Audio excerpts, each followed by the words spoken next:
I'm a kid of the 70s and early 80s. Like I came of age in that generation. And, I remember that back then my parents used to say, stop watching TV. You're going to get stupid. And I was like, well, too late, dad. But nevertheless, like, people used to call it the boob tube, but the belief was, and there was a lot of researchers at the time that said the more TV that you consume, the more people are going to get dumbed down.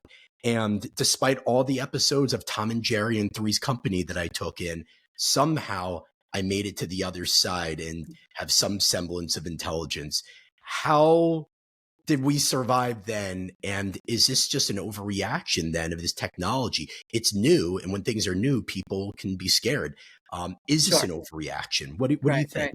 Yeah, I think it's a great question. I think there are some major differences. First of all, you clearly had enough of what you needed in your childhood and adolescence to be a healthy functioning adult, so you had a Mhm. balance of Tom and Jerry and whatever other activities you were engaged in, and the way your parents influenced you and instilled values in you, but think about some of the main differences.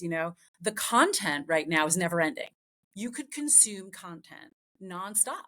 Right? We used to watch a show. We liked a show. It would come on at 8. It would be over at 8:30. That was it. So think about scrolling on any of the social media platforms or YouTube, or Netflix. I mean, any of the platforms that we're using to consume content have an endless supply of it, right? So we Mm. know that's an issue too, and therefore, it's really up to parents to help create clearer or guidelines so that there is a time limit to the amount of content that we're consuming. And so because the platforms are designed now in such a way that they're so engaging. And by the way, let's not forget, they're designed to be as engaging as possible. They're designed by, tech experts who are It's no using, accident. It is no right? accident. It's Yeah. no accident. They're using this persuasive behavior science and they're inserting that into the software and the way that the programs work, to engage the user, to keep us coming back. There's great books about it, research about that, all sorts of reasons, intermittent rewards and making it social and cliffhangers and creating Mhm. goals, right? A Snapchat streak is a goal for the human mind, right? So, for example, and so because it's designed to be so engaging, it is.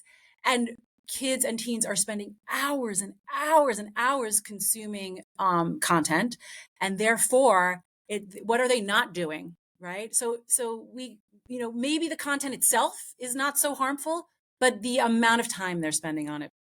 It's They're almost like not going going outside. It's almost like going to a buffet and there's just an endless amount of food. You can eat yourself into oblivion. And, Right. it's funny because my son said to me, he's 13 years old. And a while back, he was like, kind of thumbing through Netflix and he said, Dad, there's not enough time in my life to watch all these shows. It's so sad. And I said to him, what's sad about that? He said, well, there's so much out there. Like, I feel like there's so much for me to do in terms of consuming movies and shows. And that really worried me because of exactly that glut that you're talking about.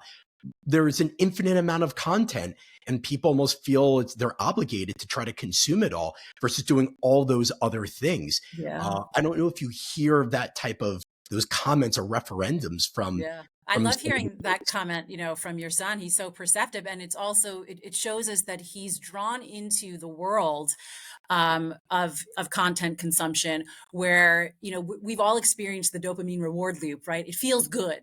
It feels good to get likes. It feels good to get notifications. It feels good to watch the next episode.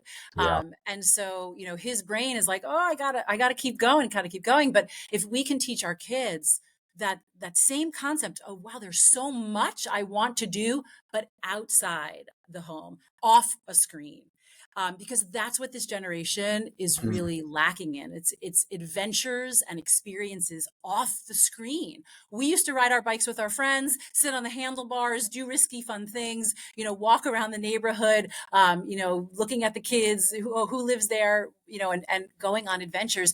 They're not doing that right now. So the play-based childhood that we had and all the generations before us had is being replaced by a screen-based childhood. Mhm. And that's part of the problem that we're seeing.